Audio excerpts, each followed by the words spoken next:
നിങ്ങളുടെ അക്കൗണ്ടുള്ള ബാങ്കിൽ ഇപ്പോൾ പോയിട്ട് ഒരു FD സ്റ്റാർട്ട് ചെയ്താൽ എത്ര ഇൻട്രസ്റ്റ് റേറ്റ് ആയിരിക്കും കിട്ടുക? ഒരു പക്ഷേ ഒരു 6 to 7% ആയിരിക്കും. എന്നാൽ ഒരു എക്സ്ട്രാ റിസ്ക് എടുക്കാതെ കുറച്ചും കൂടെ കൂടുതൽ ഇൻട്രസ്റ്റ് റേറ്റ് കിട്ടുന്ന 3 മാർഗ്ഗങ്ങൾ അറിഞ്ഞാൽ എങ്ങനെ ഉണ്ടാവും? എക്സാക്ട്ലി അത് തന്നെയാണ് നമ്മൾ ഈ വീഡിയോയിൽ ചെയ്യാൻ പോകുന്നത്. വീഡിയോ സ്റ്റാർട്ട് ചെയ്യുന്നതിന് മുമ്പ് ഇതുപോലത്തെ പേഴ്സണൽ ഫിനാൻസ് വീഡിയോസ് നിങ്ങൾക്ക് യൂസ്ഫുൾ ആയിട്ട് തോന്നുകയാണെങ്കിൽ തീർച്ചയായിട്ടും നമ്മുടെ ചാനൽ സബ്സ്ക്രൈബ് ചെയ്യുക. കുറേ യൂസ്ഫുൾ ആയിട്ടുള്ള കണ്ടന്റ് നമ്മുടെ ചാനലിൽ വരുന്നതായിരിക്കും. ഇതേപോലെ തന്നെ സേവിങ്സ് അക്കൗണ്ടിനുള്ള 3 ഓൾട്ടർനേറ്റീവ് നമ്മൾ ഓൾറെഡി ചെയ്തിട്ടുണ്ട്. അത് കണ്ടിട്ടില്ലെങ്കിൽ തീർച്ചയായിട്ടും ഇവിടെ മുകളിൽ ക്ലിക്ക് ചെയ്തിട്ട് കാണാം. അപ്പോൾ നമുക്ക് സ്റ്റാർട്ട് ചെയ്യാം. ഫസ്റ്റ് മെത്തേഡാണ് small finance banks. Small finance banks എന്ന് പറഞ്ഞാൽ കുറച്ചുകൂടി ചെറിയ ബാങ്ക്സ് ആണ്. നമ്മുടെ ട്രഡീഷണൽ ആയിട്ടുള്ള SBI, HDFC വെച്ച് നോക്കുമ്പോൾ ചെറിയ ബാങ്ക്സ് ആണ്. അപ്പോൾ ഇങ്ങനത്തെ ബാങ്ക്സിൽ നിങ്ങളിപ്പോൾ FD തുടങ്ങുകയാണെങ്കിൽ വലിയൊരു അഡ്വാൻറ്റേജ് ഉണ്ട്. അഡ്വാൻറ്റേജ് എന്താണെന്ന് നോക്കാം. അതിനു മുമ്പ് നമ്മൾ സാധാരണ SBI, HDFC, ഫെഡറൽ ബാങ്ക്സ് പോലത്തെ വലിയ ബാങ്ക്സിൽ ഈ ഒരു സമയത്ത് FD തുടങ്ങുകയാണ് എത്ര ഇൻട്രസ്റ്റ് കിട്ടുന്നുള്ളത് നോക്കാം. അപ്പോൾ ഞാൻ ഈ വീഡിയോ ഉണ്ടാക്കുന്ന സമയത്തുള്ള ഡേറ്റയാണ് ഇവിടെ കൊടുത്തിരിക്കുന്നത്. നിങ്ങൾ 1 year FD ആണ് സ്റ്റാർട്ട് ചെയ്യുന്നതെങ്കിൽ SBI ആണ് 6.5%, HDFC ആണ് 6%, ആ റേഞ്ചിലേക്ക് ആയിരിക്കും ഉണ്ടാവുക. 3 year ആണെങ്കിൽ കുറച്ചുകൂടി കൂടുതലുണ്ടാവും. അപ്പോൾ ഈ റേഞ്ചിലാണ്, ആ 6 to 7% റേഞ്ചിലാണ് ഇപ്പോൾ ഉള്ള FD റേറ്റ്സ് ഉള്ളത്. എന്നാൽ ഇതേ സമയം തന്നെ ഈ പറഞ്ഞ സ്മോൾ ഫിനാൻസ് ബാങ്ക്സ്, ഉജ്ജീവനും ഇസാഫും അതുപോലെ ഇക്വിറ്റാസ് പോലത്തെ ബാങ്ക്സിൽ ഇപ്പോൾ നിങ്ങൾ FD സ്റ്റാർട്ട് ചെയ്യുകയാണെങ്കിൽ നിങ്ങൾക്ക് 1 year കിട്ടുന്ന ഇൻട്രസ്റ്റ് റേറ്റ് ഓൾമോസ്റ്റ് 8% അല്ലെ 7.5% മുകളിലാണ്. 3 yearലാണെങ്കിലും നല്ലൊരു ഇൻട്രസ്റ്റ് റേറ്റ് ആണ് കിട്ടുന്നത്. അപ്പോൾ ഇതാണ് ഇൻട്രസ്റ്റ് റേറ്റിലെ വ്യത്യാസം. നിങ്ങൾ ആക്ച്വലി പോയിട്ട് പൈസ ഇട്ട് കഴിഞ്ഞാൽ എത്ര നിങ്ങൾക്ക് കിട്ടുന്ന പൈസയിൽ വ്യത്യാസം ഉള്ള കാര്യം നമുക്ക് നോക്കാം. അപ്പോൾ സിമ്പിൾ ആയിട്ടുള്ള ഒരു FD കാൽക്കുലേറ്റർ എടുക്കുക. നമുക്ക് 1 lakh rupees നിങ്ങൾ ഇടുന്നു വിചാരിക്കാം. SBIയിലാണ് ഇടുന്നതെങ്കിൽ 6.5% ആയിരിക്കും നിങ്ങൾക്ക് കിട്ടാൻ പോകുന്ന ഇൻട്രസ്റ്റ് റേറ്റ് 3 yearsന്. 3 years കഴിയുമ്പോൾ നിങ്ങളുടെ കയ്യിൽ ഉണ്ടാകുമെന്ന് പോകുന്ന പൈസ 1,21,000 രൂപയാണ്. അതായത് 21,000 rupees ആണ് നിങ്ങൾക്ക് എക്സ്ട്രാ ആ ഒരു 3 yearsൽ കിട്ടുക ഓൾമോസ്റ്റ്. എന്നാലും നിങ്ങൾ നമ്മുടെ ഉജ്ജീവൻ പോലത്തെ ഒരു സ്മോൾ ഫിനാൻസ് ബാങ്കിലാണ് നിങ്ങൾ FD ഇടുന്നതെങ്കിൽ നിങ്ങൾക്ക് കിട്ടുന്ന ഇൻട്രസ്റ്റ് റേറ്റ് ഒബ്വിയസ്ലി കൂടുതലായിരിക്കും. അതുകൊണ്ട് തന്നെ 3 വർഷം കഴിയുമ്പോൾ നിങ്ങൾക്ക് 26,000 രൂപയായിരിക്കും നിങ്ങളുടെ കയ്യിലുണ്ടാവും. ഇനി ഇവിടെ ഭയങ്കര ഒരു എക്സ്ട്രാ ഉണ്ടോയെന്ന് ചോദിച്ചാൽ ഒബ്വിയസ്ലി ഇല്ല, 5,000 രൂപയാണ്. അത് ഓരോ ആൾക്കാർക്ക് ഓരോ പോലെ ആയിരിക്കും. ചിലർക്ക് 5,000 രൂപ ഭയങ്കര കുറവ് പോലെ തോന്നുമായിരിക്കും എക്സ്ട്രാ കിട്ടുന്ന പൈസ, ചിലർക്ക് ഭയങ്കര ഒരു വലിയ പൈസ ആയിട്ട് തോന്നുമായിരിക്കും. പക്ഷേ മനസ്സിലാക്കേണ്ട കാര്യം, ഇതിപ്പോൾ ഞാൻ 1 lakhൻ്റെ ആണ് FD അസ്യൂം ചെയ്തിരിക്കുന്നത്. നിങ്ങൾ 10 ലക്ഷത്തിൻ്റെ FD ആണ് ഇവിടെ അസ്യൂം ചെയ്യുന്നതെങ്കിൽ ഈ 5,000 രൂപ 50,000 രൂപയായിരിക്കും. അതിൽ കൂടുതലാണെങ്കിൽ ആ പ്രൊപ്പോർഷനേറ്റ്ലി ആ ഒരു ഇൻക്രീസ് ഉണ്ടാവും എന്നുള്ള കാര്യം മനസ്സിലാക്കുക. അപ്പോൾ കൂടുതൽ നിങ്ങൾക്ക് വലിയ വലിയ എമൗണ്ട്സിനായിരിക്കും ഈ ഒരു വ്യത്യാസം നന്നായിട്ട് കാണാൻ പറ്റും. കോമൺ സെൻസ് ആണ്. മാത്രമല്ല ഇതിൽ വേറൊരു കാര്യം വരുന്നത്, നിങ്ങളിപ്പോൾ ഞാൻ 3 yearsനാണല്ലോ നോക്കിയത്, നിങ്ങൾ 5 വർഷത്തിൻ്റെ കൂടുതലൊക്കെയാണ് FD നിങ്ങൾ കാൽക്കുലേറ്റ് ചെയ്യുന്നതെങ്കിൽ ആ ഡിഫറൻസ് വളരെ അധികമായിരിക്കും ഉണ്ടാവും. ആ ഒരു കാര്യം കൂടി മനസ്സിലാക്കാം. ഇനി ഇവിടെ ഒരു ചെറിയ പ്രശ്നമുണ്ട്. ഈ ഒരു ഹയർ ഇൻട്രസ്റ്റ് റേറ്റ് കിട്ടുമ്പോഴും നിങ്ങൾ മനസ്സിലാക്കേണ്ടത്, ഈ ഹയർ ഇൻട്രസ്റ്റ് റേറ്റ് വരുന്നത് ഈ ബാങ്കുകളിൽ കുറച്ചുകൂടി റിസ്ക് ഉള്ളതുകൊണ്ടാണ്. അതായത് SBI, HDFC പോലത്തെ വലിയ വലിയ ബാങ്ക്സിനെ വെച്ച് കമ്പയർ ചെയ്യുമ്പോൾ ഈ സ്മോൾ ഫിനാൻസ് ബാങ്ക്സ് കുറച്ചുകൂടി റിസ്ക്കിയാണ്. പക്ഷേ ആ റിസ്ക്കും നമുക്ക് അവോയ്ഡ് ചെയ്യാൻ പറ്റും. അതായത് നിങ്ങൾ മനസ്സിലാക്കേണ്ടത്, ഇന്ത്യയിൽ ഓരോ ബാങ്കിലും, അത് സ്മോൾ ഫിനാൻസ് ബാങ്ക് ആയിക്കോട്ടെ വലിയ വലിയ ബാങ്ക് ആയിക്കോട്ടെ, ഓരോ ബാങ്കിലും നിങ്ങളുടെ ഡെപ്പോസിറ്റിൽ 5 ലക്ഷം രൂപ വരെ ആക്ച്വലി ഇൻഷുർഡ് ആണ്. DICGC എന്ന് പറഞ്ഞ ഏജൻസി RBIയുടെ ഒരു സബ്സിഡറിയാണ്. അപ്പോൾ RBI ഇൻഷുർ ചെയ്യുന്ന പോലെ തന്നെയാണ്. അപ്പോൾ ഒരു കാരണവശാലും നിങ്ങൾക്ക് 5 ലക്ഷം വരെ ഉള്ള പൈസ നിങ്ങൾക്ക് നഷ്ടപ്പെടില്ല ബാങ്കിന് എന്ത് സംഭവിച്ചാലും. അപ്പോൾ ഈ ഒരു കാര്യം എല്ലാ ബാങ്ക്സിനും ആപ്ലിക്കബിൾ ആണ്. ഇവിടുത്തെ രസകരമായിട്ടുള്ള ഒരു കാര്യം എന്ന് വെച്ചാൽ, ഈ ഒരു 5 ലക്ഷം ഈ ലിമിറ്റ് നിങ്ങൾക്ക് ഓരോ ബാങ്കിനും നിങ്ങൾക്ക് യൂസ് ചെയ്യാം.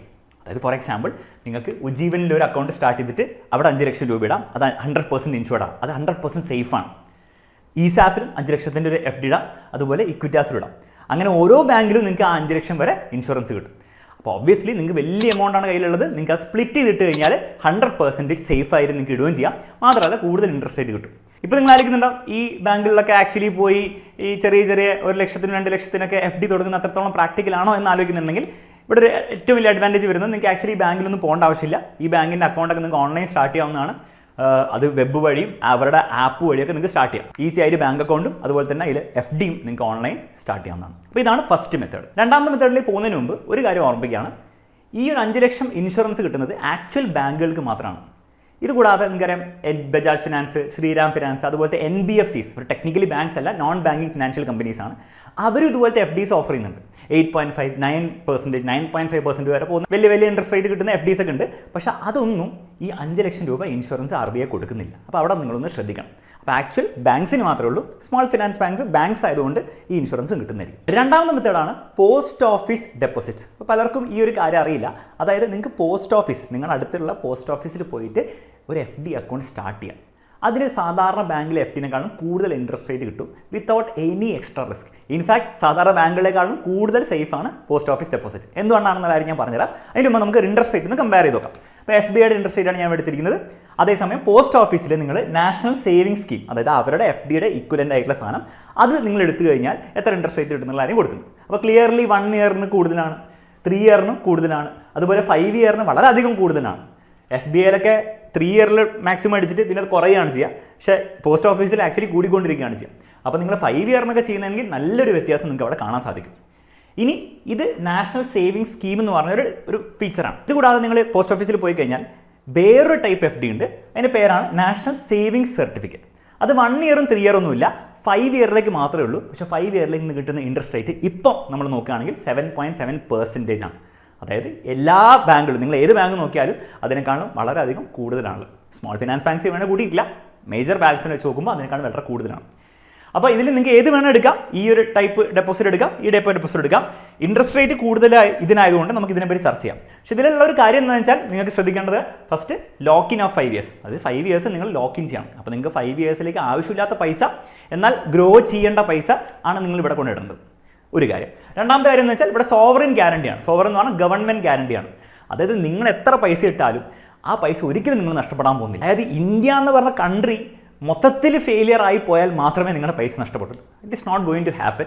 അതുകൊണ്ട് തന്നെ നിങ്ങളുടെ പൈസ 100% ഗവൺമെൻറ് ബാക്ക്ഡ് ആണ്. ഒന്നും അതിൽ സംഭവിക്കില്ല. മിക്ക ബാങ്ക്സും ഇങ്ങനെ തന്നെയാണ്. SBIയും HDFC വലിയ വലിയ ബാങ്ക്സ് ആയതുകൊണ്ട് നിങ്ങൾ പോയിട്ട് എത്ര പൈസയും നിങ്ങൾക്ക് നഷ്ടപ്പെടാൻ പോകുന്നില്ല. കാരണം എന്ത് ബാങ്കിന് സംഭവിച്ചാലും ആ ഗവൺമെൻറ് ഇൻ്റർവീൻ ചെയ്ത് അതിനെ സേവ് ചെയ്യും, നിങ്ങളുടെ പൈസ അത് പ്രൊട്ടക്ട് ചെയ്യും. പക്ഷേ എല്ലാ ബാങ്ക്സിലും അങ്ങനെ പറയാൻ പറ്റില്ല. കുറച്ചുകൂടി ചെറിയ banks, for example federal bank ആയിക്കോട്ടെ, അതുപോലത്തെ പല പല ബാങ്ക്സ് ഉണ്ട്. അവിടെയൊന്നും നമുക്ക് ഈ ഒരു കാര്യം പറയാൻ പറ്റില്ല. അതായത് നിങ്ങളുടെ ഇടുന്ന പൈസ മുഴുവൻ 100% എന്ത് എക്കണോമിക് ക്രൈസിസ് വന്നാലും സേഫാണ് നമുക്ക് കാര്യം പറയാൻ പറ്റില്ല. പക്ഷേ പോസ്റ്റ് ഓഫീസിൽ നമുക്ക് 100% അങ്ങനെ പറയാൻ പറ്റും. കാരണം ഇത് ഗവൺമെൻറ് സോവറിൻ ഗ്യാരണ്ടി തരുന്ന ഒരു സാധനമാണ്. നെക്സ്റ്റ് കാര്യം, ഇവിടെ ഒരു അഡ്വാൻറ്റേജ് ഉള്ളത്, നിങ്ങൾ ഈ നാഷണൽ സേവിങ്സ് സർട്ടിഫിക്കറ്റിലാണ് ഇടുന്നതെങ്കിൽ 5 വർഷം കഴിഞ്ഞിട്ട് നിങ്ങൾക്ക് കിട്ടുന്ന ആ ഇൻട്രസ്റ്റ് സെക്ഷൻ 80C പ്രകാരം ടാക്സ് ഫ്രീ ആണ്. ടാക്സ് ഫ്രീ ആവുന്ന ഇൻട്രസ്റ്റ് 1.5 lakhs വരെ ഉള്ളൂ. അപ്പോൾ 1.5 lakhs വരെ നിങ്ങൾക്ക് ടാക്സ് ഡിഡക്ഷൻ കിട്ടും. ഈ ടാക്സ് ഡിഡക്ഷൻ കിട്ടുക പഴയ സ്കീം പ്രകാരമാണ്. അപ്പോൾ നിങ്ങൾ ഇൻകം ടാക്സ് ഫയൽ ചെയ്യുന്ന സമയത്ത് പുതിയ സ്കീം പ്രകാരമാണ് ഇതൊന്നും കിട്ടാൻ പോകുന്നില്ല. പക്ഷേ പഴയ സ്കീം പ്രകാരമാണ് നിങ്ങൾ ഇപ്പോഴും ചെയ്തുകൊണ്ടിരിക്കുന്നതെങ്കിൽ തീർച്ചയായും നിങ്ങൾക്ക് ഈ ഒരു ടാക്സേഷൻ ബെനിഫിറ്റ് ഭയങ്കര അഡ്വാൻറ്റേജ് ആയിരിക്കും. കാരണം ഈ ടാക്സേഷൻ ബെനിഫിറ്റ് നിങ്ങൾ ഏത് ബാങ്കിൽ പോയിട്ട് FD തുടങ്ങിയാൽ നിങ്ങൾക്ക് കിട്ടാൻ പോകുന്നില്ല. ലാസ്റ്റ് കാര്യമുള്ളത്, നിങ്ങളിപ്പോൾ വിചാരിക്കുന്നുണ്ടോ ഇത് പോസ്റ്റ് ഓഫീസിലേക്ക് പോയിട്ട് ചെയ്യാൻ വലിയ മെനക്കേടല്ലേ? അങ്ങനെ ആയിരുന്നു പണ്ട്. പക്ഷേ ഇപ്പോൾ നിങ്ങൾക്ക് എന്ത് ചെയ്യാം, ഇവരുടെ തന്നെ ഓൺലൈൻ ആപ്പ്, അതിൻ്റെ പേര് IPPB ആണ്. അത് ഡൗൺലോഡ് ചെയ്തിട്ട് നിങ്ങൾക്ക് ഈസിലി എന്ത് ചെയ്യാം, ഓൺലൈനിൽ തന്നെ FD സ്റ്റാർട്ട് ചെയ്യാം, FD നിങ്ങൾക്ക് ബ്രേക്ക് ചെയ്യാം, എല്ലാ കാര്യങ്ങളും സാധാരണ ബാങ്കിൽ ചെയ്യുന്ന പോലെ ചെയ്യാം. അപ്പോൾ അത് വലിയൊരു അഡ്വാൻറ്റേജ് ആണ്. അപ്പോൾ പോസ്റ്റ് ഓഫീസിലെ ഈ ഒരു സേവിംഗ് സ്കീമിനെ പറ്റി നിങ്ങൾ ആദ്യമായിട്ടാണ് ഈ വീഡിയോയിൽ അറിയുന്നെങ്കിൽ തീർച്ചയായിട്ടും ഈ വീഡിയോക്ക് ഒരു ലൈക്ക് തരിക. നമുക്ക് മൂന്നാമത്തെ മെത്തേഡിലേക്ക് പോകാം. മൂന്നാമത്തെ മെത്തേഡ് കുറച്ചും കൂടി കോംപ്ലിക്കേറ്റഡ് ആണ്. അതിൻ്റെ പേരാണ് ഗിൽറ്റ് മ്യൂച്വൽ ഫണ്ട്. അപ്പോൾ സാധാരണ മ്യൂച്വൽ ഫണ്ട് എന്ന് കേൾക്കുമ്പോൾ നമ്മൾ വിചാരിക്കുക സ്റ്റോക്സിലൊക്കെ ഇൻവെസ്റ്റ് ചെയ്യുന്ന മ്യൂച്വൽ ഫണ്ട്സ് എന്ന്. അങ്ങനത്തെ മ്യൂച്വൽ ഫണ്ട്സിനെ നമ്മൾ ഇക്വിറ്റി മ്യൂച്വൽ ഫണ്ട്സ് എന്നാണ് വിളിക്കുക. ഇതുകൂടാതെ ബോണ്ടുകളിൽ ഇൻവെസ്റ്റ് ചെയ്യുന്ന മ്യൂച്വൽ ഫണ്ട്സ് ഉണ്ട്. അതിനെ വിളിക്കുന്ന ഡെറ്റ് മ്യൂച്വൽ ഫണ്ടാണ്. ആ ഡെറ്റ് മ്യൂച്വൽ ഫണ്ടിലെ ഒരു കാറ്റഗറിയാണ് ഈ ഗിൽറ്റ് മ്യൂച്വൽ ഫണ്ട്. എങ്ങനെയാണ് അത് വർക്ക് ചെയ്യുക വളരെ സിമ്പിളായിട്ട് പറഞ്ഞുതരാം. അതായത് ഒരു ഗിൽറ്റ് മ്യൂച്വൽ ഫണ്ട് നിങ്ങളുടെ കൊണ്ട് പൈസ ഇടുകയാണെങ്കിൽ ആ ഗിൽറ്റ് മ്യൂച്വൽ ഫണ്ടിൻ്റെ ഫണ്ട് മാനേജർ അത് സ്റ്റോക്സിലല്ല ഇൻവെസ്റ്റ് ചെയ്യുക. അവിടെ സ്റ്റോക്സിനെ പറ്റി സംസാരിക്കില്ല, സ്റ്റോക്സ് ഇല്ല. നേരെ മറിച്ച് അങ്ങനത്തെ ഒരു മ്യൂച്വൽ ഫണ്ട് ഇൻവെസ്റ്റ് ചെയ്യുക ബോണ്ടുകളിലാണ്. ഇനി അതിൽ തന്നെ ഗിൽറ്റ് മ്യൂച്വൽ ഫണ്ട് ഇൻവെസ്റ്റ് ചെയ്യുക ഗവൺമെൻറ് ബോണ്ട്സിൽ മാത്രമാണ്. അതായത് ഗവൺമെൻറ്, ഇന്ത്യൻ ഗവൺമെൻറ് ഇഷ്യൂ ചെയ്യുന്ന ബോണ്ട്സ് ഉണ്ട്, ആ ബോണ്ടുകളിൽ മാത്രമേ ഇൻവെസ്റ്റ് ചെയ്യുള്ളൂ. ആ ബോണ്ടുകൾക്ക് കിട്ടുന്ന ഇൻട്രസ്റ്റ് റേറ്റ് എന്ന് പറഞ്ഞാൽ ഗവൺമെൻറ് കൊടുക്കുന്ന ഇൻട്രസ്റ്റ് റേറ്റ് ആണ്. അത് ഓരോരോ ബോണ്ടിനും ഓരോ പോലെ ആയിരിക്കും ഉണ്ടാവുക. പക്ഷേ പൊതുവേ അത് നമ്മുടെ ബാങ്കിൽ ഇടുന്ന FDനേക്കാളും കുറച്ചുകൂടി കൂടുതലായിരിക്കും. അപ്പോൾ അങ്ങനത്തെ ബോണ്ട്സിൽ ഇൻവെസ്റ്റ് ചെയ്യുന്ന മ്യൂച്വൽ ഫണ്ടിൽ നിങ്ങൾ കൊണ്ട് പൈസ ഇട്ടാൽ നിങ്ങൾ ഇൻഡയറക്ട്ലി ഗവൺമെൻറ്റിൻ്റെ ബോണ്ട്സിലാണ് ഇൻവെസ്റ്റ് ചെയ്യുക. അഥവാ നിങ്ങൾ ഇൻഡയറക്ട്ലി പറയുകയാണ് ഗവൺമെൻറ്റിന് നിങ്ങൾ പൈസ കൊടുക്കുകയാണ്, ഇതിൽ ഗവൺമെൻറ് തിരിച്ച് നിങ്ങൾക്ക് ഇൻട്രസ്റ്റ് കിട്ടുകയാണ്. അതിൻ്റെ ഇടയിൽ ഒരു മ്യൂച്വൽ ഫണ്ട് വരുന്നത് മാത്രമേ ഉള്ളൂ. അപ്പോൾ ഇതാണ് ഇതിൻ്റെ ഒരു സംവിധാനം. ഇനി ഇങ്ങനത്തെ ഒരു സംവിധാനത്തിൽ ഇൻവെസ്റ്റ് ചെയ്ത് കഴിഞ്ഞാൽ എത്ര എക്സ്ട്രാ റിട്ടേൺസ് നിങ്ങൾക്ക് കിട്ടാൻ പറ്റുമെന്നാണ് നിങ്ങൾ ആലോചിക്കുന്നെങ്കിൽ നമുക്ക് അത് ആക്ച്വൽ ഡേറ്റ വെച്ച് നോക്കാം.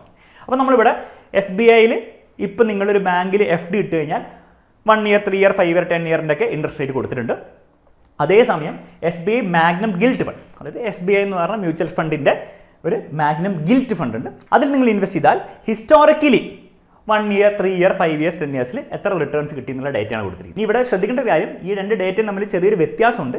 SBIയിലെ ബാങ്കിലെ FDയുടെ ഇൻട്രസ്റ്റ് റേറ്റ് ഞാൻ കൊടുത്തിരിക്കുന്നത് ഇനി അങ്ങോട്ടുള്ള അടുത്ത 1 ഇയർ, 3 ഇയർ, 5 ഇയർ, 10 ഇയറിൻ്റെയാണ്. മ്യൂച്വൽ ഫണ്ടിൽ നിങ്ങൾ ഇൻവെസ്റ്റ് ചെയ്യുന്ന സമയത്ത് ഇനി അങ്ങോട്ട് 1 ഇയർ, 3 ഇയർ എന്നുള്ള കാര്യം നമുക്ക് ഒരിക്കലും പറയാൻ പറ്റില്ല, നമുക്ക് അറിയില്ല. പക്ഷേ കഴിഞ്ഞ 1 ഇയർ, കഴിഞ്ഞ 3 ഇയർ, കഴിഞ്ഞ 5 ഇയർ, കഴിഞ്ഞ 10 ഇയറിൽ എത്ര ഇൻട്രസ്റ്റ് അഥവാ എത്ര റിട്ടേൺസ് ഉണ്ടാക്കി എന്നുള്ള കാര്യം നമുക്ക് പറയാൻ പറ്റും.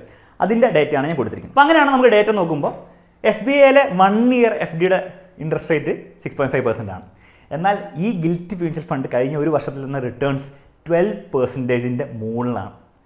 3 ഇയറിൽ നോക്കുകയാണെങ്കിൽ 6.9, ഗിൽറ്റ് മ്യൂച്വൽ ഫണ്ട് 8.65. 5 ഇയറിൽ നോക്കുകയാണെങ്കിൽ 6.3, ഗിൽറ്റി മ്യൂച്വൽ ഫണ്ട് 6.95 ഉള്ളൂ. ഓക്കെ, 10 ഇയറിലാണെങ്കിൽ അവിടെ 6.5% ഒക്കെ നിങ്ങൾക്ക് കിട്ടാൻ പോകുള്ളൂ. നിങ്ങൾ 10 ഇയർ കൊണ്ട് ഒരു FD ഇട്ടാലും. എന്നാൽ കഴിഞ്ഞ 10 ഇയേഴ്സിൽ നിങ്ങൾ ഗിൽറ്റി മ്യൂച്വൽ ഫണ്ടിലാണ് ഇൻവെസ്റ്റ് ചെയ്തിരുന്നെങ്കിൽ 8.26% നിങ്ങൾക്ക് റിട്ടേൺസ് കിട്ടുമായിരിക്കും. ഇനി ഇവിടെ രണ്ട് കാര്യങ്ങൾ നിങ്ങൾ ശ്രദ്ധിച്ചിട്ടുണ്ടാവും. ഒന്ന്, ഈ ഇൻട്രസ്റ്റ് റേറ്റ് ഭയങ്കര ഹൈ ആണ്. FD വെച്ച് നോക്കുമ്പോൾ എങ്ങനെ നോക്കുകയാണെങ്കിൽ ഹൈ ആണ്, എല്ലാ ടൈം പീരീഡിലും ഹൈ ആണ്. പക്ഷെ അതേസമയം അതൊരു കോൺസ്റ്റൻറ്റ് റേറ്റ് അല്ല. FD നമ്മൾ നോക്കുമ്പോൾ 6.5, 6.9 ആ ഒരു റേഞ്ചിൽ തന്നെ നിൽക്കുന്നത്. ഇവിടെ ഒരു വലിയ ഫ്ലക്ച്വേഷൻ നിങ്ങൾക്ക് കാണാൻ പറ്റും. അപ്പോൾ ഇതുതന്നെയാണ് ഗിൽറ്റി മ്യൂച്വൽ ഫണ്ട്സിൻ്റെ അഡ്വാൻറ്റേജും ഡിസഡ്വാൻറ്റേജും. അതായത് ഒരു ഫിക്സ്ഡ് റിട്ടേൺ നമുക്ക് ഒരിക്കലും പറയാൻ പറ്റില്ല. എന്നാൽ നിങ്ങൾ ലോങ്ങർ പീരീഡ്സ് നോക്കുകയാണെങ്കിൽ 3 ഇയർ, 5 ഇയർ, 7 ഇയർ, 10 ഇയർ പീരീഡ്സിൽ നോക്കുകയാണെങ്കിൽ എപ്പോഴും FDനേക്കാളും കൂടുതൽ റിട്ടേൺസ് ആണ് തന്നിരിക്കുന്നത്. പക്ഷേ അത് എക്സാക്ട്ലി 6.5 എന്നോ അല്ല എക്സാക്ട്ലി 7.5 എന്നോ അല്ല എക്സാക്ട്ലി 8 എന്നോ എന്നുള്ള കാര്യം നമുക്ക് ഒരിക്കലും പറയാൻ സാധിക്കില്ല. പക്ഷേ നിങ്ങൾ ലോങ് ടേമിലേക്ക് ഇൻവെസ്റ്റ് ചെയ്താൽ ഓൾമോസ്റ്റ് ഒരു 8%, 8.5% അല്ലെങ്കിൽ 7.8 ആ ഒരു റേഞ്ചിൽ നിങ്ങൾക്ക് കിട്ടുന്നതായിരിക്കും. പൊതുവേ FDനേക്കാളും കൂടുതലായിരിക്കും കിട്ടുക. ഇനി ഇങ്ങനത്തെ ഫണ്ടിൽ നിങ്ങൾ ഇൻവെസ്റ്റ് ചെയ്യുകയാണെങ്കിൽ നിങ്ങൾ ഓൾറെഡി ഇൻവെസ്റ്റ് ചെയ്യുന്ന ഒരു മ്യൂച്വൽ ഫണ്ട് ആപ്പ് ഉണ്ടാവുന്നതായിരിക്കും. അതിൽ നിങ്ങൾക്ക് പോയി സെർച്ച് ചെയ്യാം. അതിൽ അത്യാവശ്യം റിട്ടേൺസ് ഒക്കെ ജനറലി കഴിഞ്ഞ 5 വർഷത്തിലും 7 വർഷത്തിലും 10 വർഷത്തിലും കിട്ടുന്ന ഫണ്ട്സ് നോക്കുക. അതിൽ നിങ്ങൾക്ക് ഇൻവെസ്റ്റ് ചെയ്യാവുന്നതാണ്. ഇനി ഇതിൻ്റെ കുറച്ച് ഫീച്ചേഴ്സ് പറഞ്ഞുതരാം. ഫസ്റ്റ് കാര്യം സോവറിൻ ഗ്യാരണ്ടിയാണ്. അപ്പോൾ പോസ്റ്റ് ഓഫീസ് പോലെ തന്നെ നിങ്ങൾ ഇവിടെ ഇൻഡയറക്ട്ലി ഇൻവെസ്റ്റ് ചെയ്യുന്ന ഗവൺമെൻറ് ബോണ്ട്സിലാണ്. അതുകൊണ്ട് തന്നെ ഒരിക്കലും നിങ്ങളുടെ ഇൻവെസ്റ്റ്മെൻറ്റ് സീറോ ആകാൻ പോകുന്നില്ല. അതായത് ഗവൺമെൻറ് ബോണ്ടിൻ്റെ ഒരിക്കലും വാല്യൂ സീറോ ആകാൻ പോകുന്നില്ല. കാരണം ഗവൺമെൻറ് എപ്പോഴും കറക്റ്റായിട്ട് ഇൻട്രസ്റ്റ് തന്നിരിക്കും. അത് ഒരു കാരണവശാലും നിങ്ങൾക്ക് മിസ്സാവില്ല. അപ്പോൾ നമ്മൾ പൊതുവെ ക്രെഡിറ്റ് റിസ്ക് എന്നാണ് ബോണ്ടിൽ പറയാം.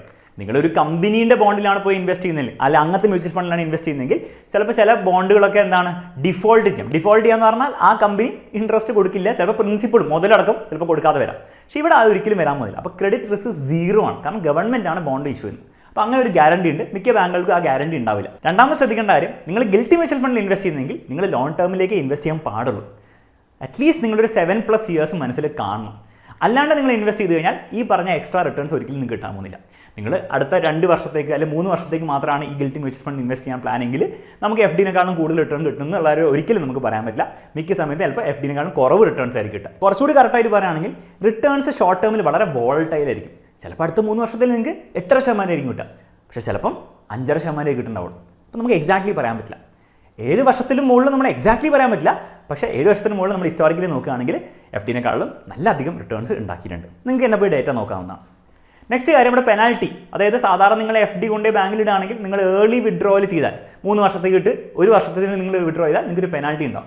മിക്ക ബാങ്കുകളിലും 0.5 to 1% ആയിരിക്കും ഉണ്ടാവും. മ്യൂച്വൽ ഫണ്ട് അപ്പോൾ ഗിൽറ്റി മ്യൂച്വൽ ഫണ്ട് നിങ്ങൾ ഇൻവെസ്റ്റ് ചെയ്തിട്ട് നിങ്ങൾ വെറുതെ ഇൻവെസ്റ്റ് ചെയ്തു, അതിന് നിങ്ങൾക്ക് 5 വർഷം 7 വർഷം എന്നൊന്നുമില്ല. ഞാൻ പറഞ്ഞതാണ് 7 വർഷത്തേക്ക് ഇൻവെസ്റ്റ് ചെയ്യാണ് സേഫ് എന്നുള്ള കാര്യം. പക്ഷേ നിങ്ങൾക്ക് അടുത്ത 3 വർഷത്തിലോ അല്ലെ നാളെ തന്നെ നിങ്ങൾ വിഡ്രോ ചെയ്താലും അവിടെ പെനൽറ്റി എന്ന് പറഞ്ഞ സാധനമൊന്നുമില്ല. നിങ്ങൾ എക്സ്ട്രാ പൈസ ഒന്നും അവിടെ കൊടുക്കേണ്ട ആവശ്യമില്ല, നേരത്തെ വിഡ്രോ ചെയ്യുന്നതുകൊണ്ട്. അപ്പോൾ അതൊരു അഡ്വാൻറ്റേജ് ആണ്. പിന്നെ ഇവിടെ ശ്രദ്ധിക്കേണ്ട കാര്യം, ഇവിടെ ഒരു എക്സ്പെൻസ് റേഷ്യോ കൂടി ഉണ്ടാവും. അതായത് നിങ്ങൾ ഗിൽറ്റി മ്യൂച്വൽ ഫണ്ടിലും ഇൻഫാക്ട് ഏത് മ്യൂച്വൽ ഫണ്ടിലും നിങ്ങൾ ഇൻവെസ്റ്റ് ചെയ്യുകയാണെങ്കിൽ നിങ്ങൾ ആ മ്യൂച്വൽ ഫണ്ട് കമ്പനി, ഈ ഒരു കേസിൽ SBI എന്ന് പറയുന്ന കമ്പനിക്ക് നിങ്ങളൊരു ചെറിയൊരു ഫീസ് കൊടുക്കണം. ആ ഫീസ് പൊതുവേ ഒരു 0.4 to 0.6% ആയിരിക്കും ഗിൽറ്റി മ്യൂച്വൽ ഫണ്ട്സിൻ്റെ. SBIയുടെ ഇപ്പം നമ്മൾ നോക്കുകയാണെങ്കിൽ 0.46% ആണ്. അപ്പോൾ നിങ്ങൾക്ക് കിട്ടുന്ന റിട്ടേൺസ് ആ 0.46% മൈനസ് ചെയ്തിട്ട് വേണം നിങ്ങൾ ആക്ച്വലി കാൽക്കുലേറ്റ് ചെയ്യാൻ വേണ്ടി. ഓക്കെ, നെക്സ്റ്റ് കാര്യമുള്ളത് ഇവിടെ ഇൻട്രസ്റ്റ് റേറ്റ് റിസ്ക് ഉണ്ട്. അപ്പം നിങ്ങൾ ആലോചിക്കുന്നുണ്ടാവും, ഇത് ഗവൺമെൻറ് ബോണ്ടിലാണ് ഇൻവെസ്റ്റ് ചെയ്യുന്നതെങ്കിൽ ഇവിടെ എന്താ ശരിക്കും റിസ്ക് എന്ന് പറഞ്ഞാൽ ഇവിടെ റിസ്ക് ഉണ്ടാകാൻ പാടില്ല. കാരണം ഗവൺമെൻറ് ബോണ്ടിലല്ലേ നമ്മൾ ഇൻവെസ്റ്റ് ചെയ്യുന്നത്. പക്ഷേ അവിടെ റിസ്ക് ഉണ്ട് ആക്ച്വലി. അതിൻ്റെ പേരാണ് ഇൻട്രസ്റ്റ് റേറ്റ് റിസ്ക്. ഒരു സിമ്പിൾ എക്സാമ്പിൾ വെച്ച് പറഞ്ഞുതരാം. ഫോർ എക്സാമ്പിൾ, ഗവൺമെൻറ് ഒരു ബോണ്ട് ഇഷ്യൂ ചെയ്തു 100 രൂപയ്ക്ക്. ആ 100 രൂപയുടെ ബോണ്ടിൽ ഗവൺമെൻറ് പറഞ്ഞു 7% ഇൻട്രസ്റ്റ് റേറ്റ് നിങ്ങൾക്ക് കിട്ടുന്നതായിരിക്കും. ഓക്കെ, നിങ്ങൾ പോയിട്ട് ആ ബോണ്ട് വാങ്ങിച്ചു, സ്മൂത്തായിട്ട് പോയിക്കൊണ്ടിരിക്കുകയാണ്, 7% ഇൻട്രസ്റ്റ് റേറ്റ് കിട്ടിക്കൊണ്ടിരിക്കുകയാണ്. പക്ഷെ പെട്ടെന്ന് ഒരു 6 മാസം കഴിയുമ്പോൾ ഗവൺമെൻറ് പുതിയൊരു ബോണ്ട് ഇറക്കി. ആ ബോണ്ടിൻ്റെ ഇൻട്രസ്റ്റ് റേറ്റ് അവർ പറഞ്ഞു 8% ആണെന്നുള്ള കാര്യം. അതായത് നിങ്ങളുടെ അടുത്തുള്ള ബോണ്ടിൻ്റെ ഇൻട്രസ്റ്റ് റേറ്റ് വെറും 7% ഉള്ളൂ. പക്ഷെ മാർക്കറ്റിൽ പുതിയൊരു സിമിലർ ആയിട്ടുള്ള ബോണ്ട് വന്നു 8%. ഇനി നിങ്ങൾ തന്നെ ആലോചിച്ച് നോക്കുക, നിങ്ങളുടെ കയ്യിലുള്ള ബോണ്ടിൻ്റെ വാല്യൂ കുറയോ കൂടുമോ? ഒബ്വിയസ്ലി നിങ്ങളുടെ കയ്യിലുള്ള ബോണ്ടിൻ്റെ വാല്യൂ ഇപ്പം 100 രൂപയായിരിക്കില്ല, അത് കുറഞ്ഞിട്ടുണ്ടാവും. എക്സാക്ട്ലി നമ്മളെ കാൽക്കുലേഷൻ ചെയ്യാം. പക്ഷേ തൽക്കാലം 95 രൂപയിലേക്ക് കുറഞ്ഞിട്ടുണ്ടാവും. കാരണം എന്താണ്? കാരണം ആൾക്കാർക്ക് 100 രൂപയ്ക്ക് 8% കിട്ടുന്ന ബോണ്ട് ഇപ്പോൾ വാങ്ങാൻ പറ്റും മാർക്കറ്റിൽ. അപ്പോൾ നിങ്ങളുടെ അടുത്ത് എന്തിനാണ് 100 രൂപ കൊടുക്കുന്നത്? അപ്പോൾ നിങ്ങളുടെ ബോണ്ടിൻ്റെ മാർക്കറ്റ് വാല്യൂ ആക്ച്വലി കുറയും. ഇത് എന്തുകൊണ്ടാണ് സംഭവിച്ചിരിക്കുന്നത്? കാരണം മാർക്കറ്റിൽ ഇൻട്രസ്റ്റ് റേറ്റ് കൂടി. അപ്പോൾ നിങ്ങളുടെ ബോണ്ടിൻ്റെ പൈസ കുറഞ്ഞു. ഇതിനെയാണ് നമ്മൾ ഇൻട്രസ്റ്റ് റേറ്റ് റിസ്ക് എന്ന് വിളിക്കുന്നത്. ഇത് നേരെ തിരിച്ചും സംഭവിക്കാം. നാളെ മാർക്കറ്റിൽ 6% ബോണ്ട് ഇഷ്യൂ ചെയ്യുന്നതെങ്കിൽ നിങ്ങളുടെ കയ്യിലുള്ള ബോണ്ടിൻ്റെ പൈസ ആക്ച്വലി കൂടുകയാണ് ചെയ്യുക. അപ്പോൾ ഇങ്ങനെ ബോണ്ടിൻ്റെ പൈസ, മ്യൂച്വൽ ഫണ്ട് ഹോൾഡ് ചെയ്യുന്ന ബോണ്ടാണല്ലോ, ഈ ബോണ്ടിൻ്റെ പൈസ കൂടിയും കുറഞ്ഞും കളിക്കും. അതുകൊണ്ടാണ് നമ്മൾ പറയുന്ന റിട്ടേൺസ് വളരെ വോളറ്റൈൽ ആയിരിക്കും. പക്ഷേ ലോങ് ടേമിൽ ആ ഒരു ഇൻട്രസ്റ്റ് റേറ്റ് റിസ്ക് അത്ര ഒരു എഫക്റ്റ് ഉണ്ടാവില്ല. അതുകൊണ്ടാണ് ഞാൻ പറഞ്ഞ ലോങ് ടേമിലേക്ക് നിങ്ങൾ ഇൻവെസ്റ്റ് ചെയ്താൽ നിങ്ങൾക്ക് സേഫ് ആയിട്ട് റിട്ടേൺസ് കിട്ടാൻ സാധ്യതയുണ്ട്. ലാസ്റ്റ് കാര്യമുള്ളത് ടാക്സേഷൻ ഫ്രണ്ട്ലി ആണ്. അതായത് നിങ്ങൾ മനസ്സിലാക്കേണ്ടത് നിങ്ങളുടെ ബാങ്കിലുള്ള FD നിങ്ങൾ പോയി ഇട്ട് കഴിഞ്ഞാൽ ഓരോ വർഷം നിങ്ങൾക്ക് വരുന്ന ഇൻട്രസ്റ്റിൽ ടാക്സേഷൻ ഉണ്ട്. നിങ്ങളുടെ ഇൻകം ടാക്സ് സ്ലാബ് പ്രകാരമാണ് ഉണ്ടാവുക. ഓരോ ആൾക്കാർക്ക് ഓരോ ഇൻകം ടാക്സ് സ്ലാബ് ആയിരിക്കും ഉണ്ടാവുക. അത് പ്രകാരം ടാക്സ് അപ്പം തന്നെ ആ വർഷം തന്നെ ഗവൺമെൻറ് കൊണ്ടുപോവാണ്, TDSൻ്റെ രൂപത്തിൽ കൊണ്ടുപോവാണ്. എന്നിട്ട് ബാക്കിയുള്ള പൈസ ഇങ്ങനെ കോമ്പൗണ്ട് ആവുന്നുള്ളൂ. എന്നാൽ ഈ ഗിൽറ്റി മ്യൂച്വൽ ഫണ്ടും ഇൻഫാക്ട് ഏത് മ്യൂച്വൽ ഫണ്ടിലും നിങ്ങൾ കൊണ്ടുപോയി പൈസ ഇട്ട് കഴിഞ്ഞാൽ അവിടെ ഇടയിൽ ടാക്സ് വരുന്നില്ല. ഒരു വർഷം കഴിയുമ്പോൾ ഇത്ര പൈസ ഉണ്ടാക്കി, എന്നാൽ പിന്നെ ഗവൺമെൻറ് കുറച്ച് ടാക്സ് കൊണ്ടേക്കാം എന്ന് ഗവൺമെൻറ് ചെയ്യാൻ പറ്റില്ല. അടുത്ത വർഷം കുറച്ചുകൂടി പൈസ ഉണ്ടാക്കി, ഗവൺമെൻറ് ടാക്സ് കൊണ്ടേക്കാം, ചെയ്യാൻ പറ്റില്ല. ഗവൺമെൻറ് ടാക്സ് കിട്ടാൻ പോകുന്നത് നിങ്ങൾ എന്നാണോ ആ മ്യൂച്വൽ ഫണ്ട് വിൽക്കുക എന്നുള്ള ആ സമയത്ത് മാത്രമായിരിക്കും. അതായത് ഇടയ്ക്ക് ഇങ്ങനെ ടാക്സ് വലിച്ചു കൊണ്ടുപോകാൻ പറ്റില്ല ഗവൺമെൻറ്. അതുകൊണ്ടുള്ള ഗുണം എന്ന് വെച്ച് കഴിഞ്ഞാൽ നിങ്ങളുടെ കയ്യിലുള്ള പൈസ മുഴുവനായിട്ട് കോമ്പൗണ്ട് ചെയ്തുകൊണ്ടിരിക്കുകയാണ്. 100 രൂപ 110 രൂപയായി, 110 രൂപ 121 രൂപയായി, അത് മൊത്തം പൈസയാണ് കോമ്പൗണ്ട് ചെയ്യുന്നത്. എന്നാൽ FDയിൽ ഓരോ വർഷം ഇങ്ങനെ ഇൻട്രസ്റ്റ് വലിച്ചു കൊണ്ടുപോകുന്നതുകൊണ്ട് തന്നെ ആ ഫുൾ പൈസ കോമ്പൗണ്ട് ആവുന്നില്ല. ഫോർ എക്സാമ്പിൾ 100 രൂപ 110 രൂപ ആവുന്നുണ്ടാവും. പക്ഷേ 2 രൂപ ഗവൺമെൻറ് ടാക്സ് ആയിട്ട് കൊണ്ടുപോയാൽ 108 രൂപയായിരിക്കും അടുത്ത വർഷത്തേക്ക് കോമ്പൗണ്ട് ആവും. വീണ്ടും അത് ചിലപ്പം 115 രൂപയെല്ലാം ആവും, പക്ഷേ 121 ആവില്ല, 115 രൂപയാവും. പക്ഷേ വീണ്ടും ഗവൺമെൻറ് ഒരു 2-3 രൂപ ടാക്സ് ആയി കൊണ്ടുപോയാൽ നിങ്ങൾക്ക് 112 രൂപയായിരിക്കും വീണ്ടും കോമ്പൗണ്ട് ആവും. അപ്പം മൊത്തത്തിൽ നിങ്ങൾ ലോങ് ടേമിൽ നോക്കുമ്പോൾ ഈ ടാക്സേഷൻ്റെ എഫക്റ്റ് ഒരു കാര്യമായിട്ടുണ്ടാവും. ലോങ് ടേമിലേക്കൊക്കെ ഉണ്ടാവുള്ളൂ, നിങ്ങൾ 5-7 ഇയേഴ്സിലേക്കൊക്കെ ഉണ്ടാവുള്ളൂ. പക്ഷേ ആ ഒരു ടാക്സേഷൻ ബെനിഫിറ്റ് നിങ്ങൾക്ക് ഗിൽറ്റി മ്യൂച്വൽ ഫണ്ട് കിട്ടും. അപ്പോൾ ഇത്രയും കാര്യങ്ങളാണ്. ഗിൽറ്റി മ്യൂച്വൽ ഫണ്ട് കുറച്ചുകൂടി കോംപ്ലിക്കേറ്റഡ് ആണ്. പക്ഷേ ശരിക്കും നിങ്ങൾ ഇതിൻ്റെ ഒരു ഗുണം മനസ്സിലാക്കി കഴിഞ്ഞാൽ ലോങ് ടേമിലേക്ക് നല്ല റിട്ടേൺസ് ഉണ്ടാക്കാൻ പറ്റിയ ഒരു ഇൻസ്ട്രുമെൻ്റ് ആണ് ഗിൽറ്റി മ്യൂച്വൽ ഫണ്ട്സ്. അപ്പോൾ ഈ ഒരു വീഡിയോയിലൂടെ FDനേക്കാളും ബെറ്റർ ആയിട്ടുള്ള എന്നാൽ എക്സ്ട്രാ റിസ്ക് ഒന്നും എടുക്കാതെ കൂടുതൽ റിട്ടേൺസ് വരുന്ന 3 വഴികൾ ഞാൻ പറഞ്ഞു തന്നു. ഇതിൽ 3 വഴിയും നിങ്ങൾ ആക്ച്വലി ഇംപ്ലിമെൻറ്റ് ചെയ്യേണ്ട ആവശ്യമില്ല. നിങ്ങൾക്ക് കംഫർട്ടബിൾ ആയി തോന്നുന്ന ഏതെങ്കിലും 1-2 വഴിയോ നിങ്ങൾ ഇംപ്ലിമെൻറ്റ് ചെയ്താൽ നിങ്ങൾക്ക് ലോങ് ടേമിലേക്ക് നിങ്ങളുടെ പൈസ കുറച്ചും കൂടി കിട്ടും. ഇതിലേതാണ് നിങ്ങൾക്ക് ഏറ്റവും ഇഷ്ടപ്പെട്ടെന്നുള്ള കാര്യം തീർച്ചയായും കമൻറ്റ് ബോക്സിൽ കമൻറ്റ് ചെയ്യാൻ വേണ്ടി ശ്രമിക്കുക. അതേസമയം ഇതുപോലത്തെ പേഴ്സണൽ ഫിനാൻസ് വീഡിയോസ് ഇനിയും വേണമെങ്കിൽ നമ്മുടെ ചാനൽ സബ്സ്ക്രൈബ് ചെയ്യുക. മറ്റൊരു വീഡിയോയിൽ നമുക്ക് വീണ്ടും കാണാം.